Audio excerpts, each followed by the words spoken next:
In a game, a spinner is spun repeatedly. When the spinner is spun, the probability of it landing on blue is 0.11. So the probability of not blue will be 0.89. Find the probability that the spinner lands on blue for the first time on the 6th spin. So in order for that to happen for the first time on the 6th spin, we must have had not blue, not blue, not blue, not blue, not blue, followed by blue. And so that is going to be 0.89 to the power 5 times 0.11. And calculating that gives us 0.0614, correct to 4 decimal places. So let's look at part 2. For the first time before the 6th spin.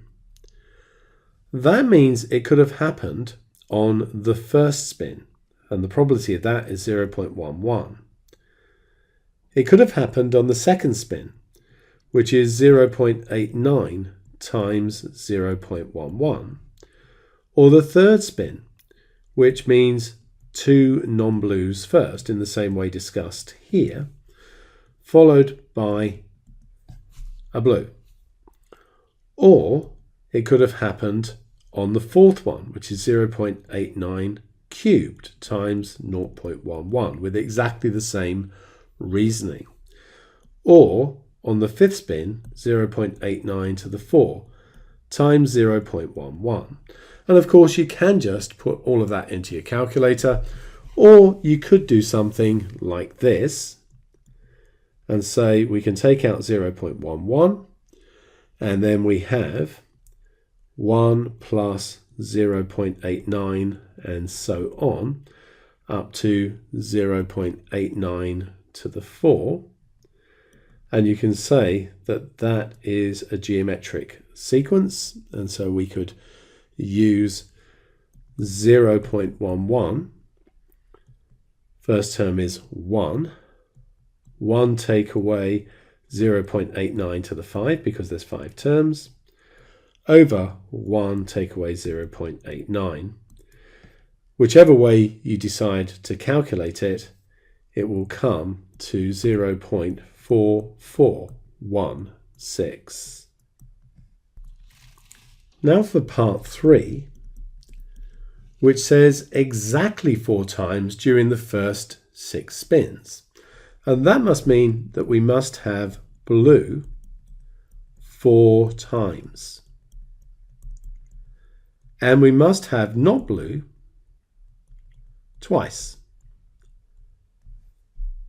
And we don't know how these will be distributed, but we do know that we could multiply by 6C4 to get all of the possible combinations with 0.11s and 0.89s over those 6 rolls. So we just need to calculate that, and that comes to 0.00174, giving that to 3 significant figures. And now for part 4, which says for the 4th time on or before the 6th spin. So the least it can be done in is 4 spins because we need 4 blues. So that would just be 0.11 to the 4. We just have to get the first 4 spins to be blue. For 5 spins, we're going to have 0.11 to the 3 and a 0.89 in our first 4 spins. So that's 3 blues and a non-blue, followed by a 0.11 on the 5th spin. Now, obviously, we can put that into that one, but we need to think about the different ways that these ones can be arranged, and that's 4 spins in total, and so 4C3 is the number of ways that it can be arranged. Now look at 6 spins. It's a similar sort of argument in that we've got 0.11 to the power 3. This time we need to factor in 2 non-blues, and then we have the 0.11 for the 6th spin, which once again we could just roll into that one and make it 0.11 to the 4. And then the number of ways that these ones can be arranged is 5C3, 3 for the power there. And that's it. So what we need to do is 0.11 to the power 4 added to 4C3 times 0.11 to the 4 times 0.89, add 5C3 times 0.11 cubed times 0.89 squared, and if we calculate that, we get 0.00183, again to 3 significant figures. Zach and Izana play the game. They take turns to spin the spinner. The winner is the first one to have the spinner land on blue.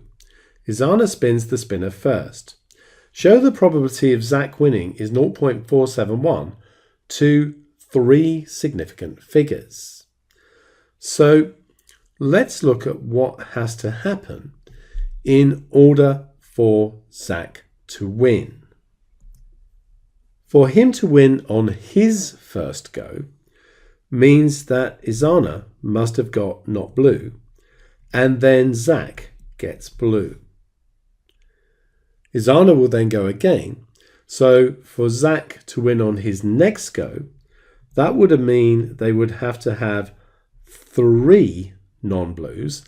That's Izana, followed by Zach, followed by Izana again, and then Zach gets a blue, and so on. So if he wins on the next go, it's going to be this, and so on.